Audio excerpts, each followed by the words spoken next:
ये कहानी है मनी हाइस्ट से मिलती जुलती। अच्छा चलो थोड़ी सी सिमिलर है। चलो रिप ऑफ ही बोल लो। रिप ऑफ कौन बोला भैया? मुंह तोड़ दूंगा। खैर ये कहानी है पंकज की, एक मामूली जेब कतरा। अरे नहीं, ये नहीं होता है जेब कतरा। माना सोचने पर यही दिमाग में आता है, लेकिन ये नहीं होता है। पंकज चोरों की फैमिली में पैदा हुआ था। पंकज का बाप एक जाना माना जेब कतरा था। लेकिन दोस्तों वो कहता है ना, इतिहास खुद को दोहराता है। जिस तरह मनी हाइस्ट में प्रोफेसर का बाप मारा गया था, उसी प्रकार पंकज का भी बाप चोरी में मारा गया।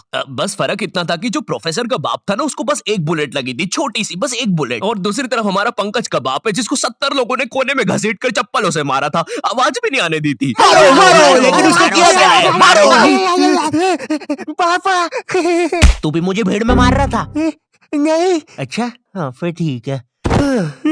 पापा पंकज के बाप ने मरते मरते भी एक आखिरी बार जेब काटी, और वो जेब पंकज की ही थी। उसने पंकज के पीछे की जेब से 20 रुपए निकाले और वही 20 रुपए पंकज को दे दिए और कहा, बेटा इन बैंक वालों को मत छोड़ना। ये सुन के पंकज वहाँ से रोता रोता भाग गया। अब पंकज की कहानी भी मनी हाइस्ट की तरह ही थी, इसलिए पंकज ने अपनी तरह 4 और जेब कतरे ढूंढे और अपनी टीम बना ली। और इसी तरह मनी हाइस्ट के प्रोफेसर की तरह पंकज भी बन गया प्रोसेसर। हाँ को स्पेलिंग लिखते नहीं आई। चौथी फैल। बताओ प्रोफेसर की स्पेलिंग ही लिखते हैं अनपढ़ को। तो हमें वाईसी बैंक में चोरी करना है। प्लान तो काफी सही लग रहा है और कठिन भी। अरे ये नहीं है प्लान, ये तो 5 से 7 यहाँ पे मैथ्स की ट्यूशन लगती है, उसका ही कुछ है। प्लान तो ये है, जब बैंक का गार्ड पान खाने बाहर जाएगा, तुम लोग बैंक के अंदर घुस जाओगे। जी माने जीनियस। ये देख के ऐसा नहीं लग रहा कोई बेवड़ा कुछ लिखने की कोशिश कर रहा था, फिर उसको मिर्गी का अटैक आ गया। मुझे तो कबूतर की छींची लग रही है। एक सेकंड, तो तुमने इतना सा प्लान सुनाने के लिए हम सबको यहाँ बुलाया? नहीं तो इधर तो बस मैंने तुम्हें तुम्हारे नाम देने के लिए बुलाया है। मनी हाइस्ट नहीं देखी क्या? इसी तरह प्रोसेसर ने मुंबई, छत्तीसगढ़, हिमाचल और भोपाल को पहले दिन चोरी के लिए भेजा। बम्बई का ट्रैफिक मियाँ, क्या बोले अभी 2 घंटे से यहीं फंसा के रखा है। वैसे तुम क्या करने जा रहे मियाँ? टट्टू वट्टू हो क्या? ये भाड़े के कपड़े और प्लास्टिक की बंदूक लेके नाटक वाटक करते हो क्या? चोर वोर बनते हो क्या? शक्ल भी बड़ी गंदी है। कि कहीं चोरी वोरी करने जा रहे हो, डाका वाका डालोगे? हाँ ये पास वाली बैंक में डाका डालने जा रहे हैं। आप कहे तो आपके पीछे से भी ये बंदूक डाल देते हैं, बड़ी मस्त चलती है, फट फट। अरे मियाँ अबे ओ कनपट्टी पे ऐसी संटी बजाएंगे ना, आगे चुपचाप। ट्रैफिक ने वैसे ही मार रखी है, बैंक भी बंद हो गया होगा अभी तक। गर्मी लग रही है। चोरी का दूसरा दिन। अरे भैया जरा सुनना, ये वाईसी बैंक किधर पड़ता है? वाईसी ये थोड़ा सा आगे ही है। मैं गार्ड हूँ उसका, वाईसी का। ओके। धूम मचा ले। छी, धूम मचा ले। कितने गंदे डायलॉग्स दिए यार तुम्हें। अबे उसमें मेरी क्या गलती है? जो स्क्रिप्ट राइटर ने लिखा है वही पढ़ रहा हूँ मैं भी। ओह हेलो मिस्टर, मैंने ना आज तक कभी चोरी नहीं करी है और बैंक में तो बिल्कुल डाका नहीं डाला है, तो मुझे कैसे पता होगा कि एक चोर चोरी के समय क्या डायलॉग मारता है? लिख दिया धूम मचा ले। और तुम्हें चोरी नहीं करना क्या? अरे हाँ अभी याद आया। चल मैनेजर फटाक से सारे पैसे डाल इसमें। क्या? अबे ये कौन सा तरीका है बे डरने का? मुंबई पुलिस आ गई है, हमें जल्दी करना होगा।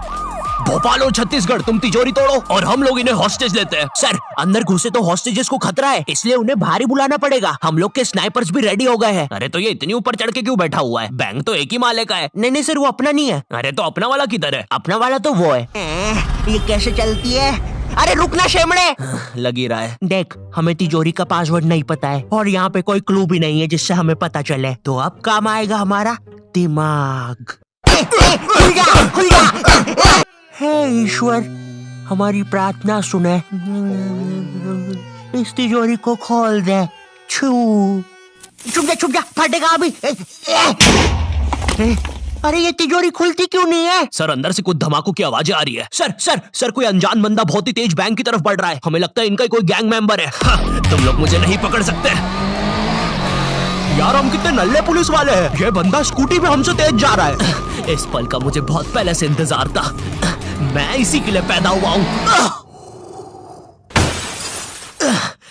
टोक्यो, तुम टोक्यो हो ना? मनी हाइस्ट में वो ऐसी एंट्री लेती है। टोक्यो? अरे मैं तरुण हूँ रे, डिलीवरी बॉय, खाना लेके आया हूँ। तुम में से प्रोसेसर कौन है? अरे बाप रे, लगता है मैंने खाना मंगवाते समय बैंक का ही एड्रेस डाल दिया था। सर बंदा निशाने पर है, मार दो। ये तो काफी अच्छा दिख रहा है। अरे यार अब इसमें केचप कौन सा है और खून कौन सा है वो कैसे पता चलेगा? ये तिजोरी कैसे खोले? एक सेकंड, हम तो बैंक में ही है, तो तिजोरी खोलने से अच्छा हम पूरा पैसा प्रोसेसर के अकाउंट में डाल देते हैं ना। अरे बाप रे, कैसे सोचा मैंने ये? कहीं मैं भगवान तो नहीं बन रहा हूँ? नहीं नहीं नहीं नहीं, ऐसा मत करना। चुप रहो, प्रोसेसर चोरी वोरी करना आती नहीं है। इसकी ताऊ की आंख, भागना पड़ेगा। प्रिय मित्रों, यहाँ पे ताऊ की आंख इसलिए कहा गया क्योंकि हम वैसी लैंग्वेज यूज नहीं कर सकते। ये वीडियो इतनी वेज और हरी भरी है कि आप इसको सलाद समझ के खा भी सकते हैं। धन्यवाद। बैंक से एक बहुत बड़ा अमाउंट एक लोकेशन पे गया है, चलना पड़ेगा। भोपाल के ज्यादा दिमाग चलाने की वजह से अब प्रोसेसर के पीछे भी पुलिस पड़ गई थी। अब प्रोसेसर पास भी भागने के लिए कोई जगह नहीं थी, इसलिए जब रात में सब सो रहे थे, प्रोसेसर भी बैंक के अंदर घुस पड़ा। न्यूज, बैंक के अंदर से चोरों के ना बाहर आने पर आज कमिश्नर खुद अंदर उनसे डील करने जाएंगे। अब देखते हैं ये वायरल वीडियो जिसमें यह हिरन लोगों के घर में झांक रहा है। कमिश्नर बैंक से बाहर निकलता है 5 लाशों के साथ, बिल्कुल मनी हाइस्ट की तरह ही, लेकिन एक छोटे से ट्विस्ट के साथ। उन लाशों में बस प्रोसेसर ही जिंदा था। तुम लोग रेडी रहना, हम लोग कल चोरी करने जाएंगे। बकरे रेडी हो गए हैं। मुझे नहीं पता था तुम इतने चालाक हो, मुझे भी नहीं पता था कि तुम इतनी गंदी एक्टिंग करते हो। ये प्लान अल्टीमेटली कमिश्नर और प्रोसेसर का ही था। वो 4 चोर बेचारे तो शुरुआत से बकरे ही थे। कमिश्नर और प्रोसेसर आपस में पैसा बांटते हैं और आखिरी में प्रोसेसर कमिश्नर की जेब काट के भाग जाता है। क्योंकि एक जेब कतरे को कितना ही पैसा दे दो, वो एक जेब कतरा ही रहेगा। तो ये थी प्रोसेसर की कहानी, लेकिन असली मनी हाइस्ट देख रहे हैं तो अभी जाओ नेटफ्लिक्स पर और जाके देख लो। अब मैं भी चलता हूँ, चाओ।